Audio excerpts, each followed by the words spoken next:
اهلا بكم في يوميات منى حمدي. اللهم صل وسلم على سيدنا محمد وعلى اله واصحابه اجمعين. ان شاء الله هنعمل صينيه السمك الحلوه دي على الطريقه الاصليه، حاجه كده جايه من زمان على اصولها يعني زي ما بيقولوا. يلا نشوف مع بعض الطريقه هنعملها ازاي. اول حاجه السمك انا بغسله كويس جدا بالملح والليمون. بعد بقى ما بغسله بجيب الليمونه وادعكه كده في السمك من جوه واسيبه 10 دقايق. بتفرق جدا في السمك وفي طعمه. جربوها كده بالطريقة دي هتعجبكم قوي، ولا هتشمي بقى زفارة ولا اي حاجة. وبعد كده بشرحه بالسكينة لو هو سمك كبير، وبعمل له الدقة اللي هي كمون وتوم وفلفل وملح وكزبرة ناشفة وكمون، طبعا السمك روحه الكمون. وبحط له بقى التتبيلة دي كده، وحتى مكان ما انا ما شرحت كده بالسكينة بحط له واسيبه كده 10 دقايق على ما اعمل الصلصة بتاعته. هنا انا حطيت معلقتين زيت وبحط بصلايه متوسطه واسيبها تتحمر في الزيت قرب كده ما هتاخد لون.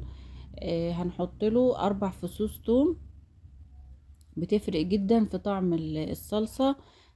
هنا اهو زي ما انتوا شايفين، اول ما بتاخد لون بالشكل ده كده بحط التوم اللي انا قطعته ده او فرمته، وبديله بقى كده تقلبتين مع البصل لغاية ما ريحته ما تطلع. وبعد كده بحط معلقة كمون ومعلقة كزبرة ناشفة معلقة صغيرة، واروح مقلباها كده مع البصل والثوم.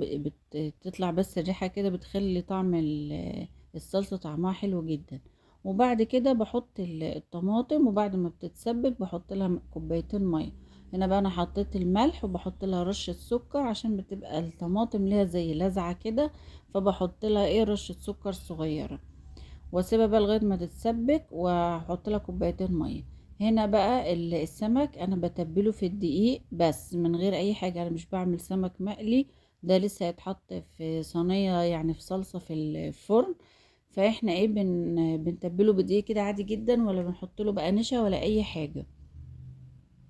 بعد بقى ما بتبل الكميه كلها بحمره في زيت على درجه حراره عاليه جدا اللي هو ياخد لون، ولسه بقى هيكمل يعني مش لسه استوى قوي، بيبقى لسه هيكمل سوا في الصلصة. بعد بقى ما بحمره بقى بالشكل ده بحطه بقى في الصينية، واحط له بقى الصلصة واحطه في الفرن حوالي 10 دقايق ربع ساعة على حسب درجة حرارة الفرن بتاعك، لغاية بس ما ياخد لون. والصلصة كده بقى تتشرب. هنا انا عملت معاه رز اللي هو حباية وحباية، ممكن تعملي رز ابيض، ممكن تعملي رز بشعرية اللي يعجبك. رز حباية وحباية لما تحط له بقى ورقتين لورا بتفرق جدا وتخلي طعمه حلو جدا. وخلاص بعد ما بتشرب يعني بعد ما بحط بقى المية بغطيه، وخلاص بعد ما خلص بتطلع في الاخر بالشكل ده. يا رب تكون عجبتكم الطريقة، متنسوش تشتركوا في القناة ولايك لو عجبكم الفيديو. ان شاء الله اشوفكم في فيديو جديد، مع السلامة.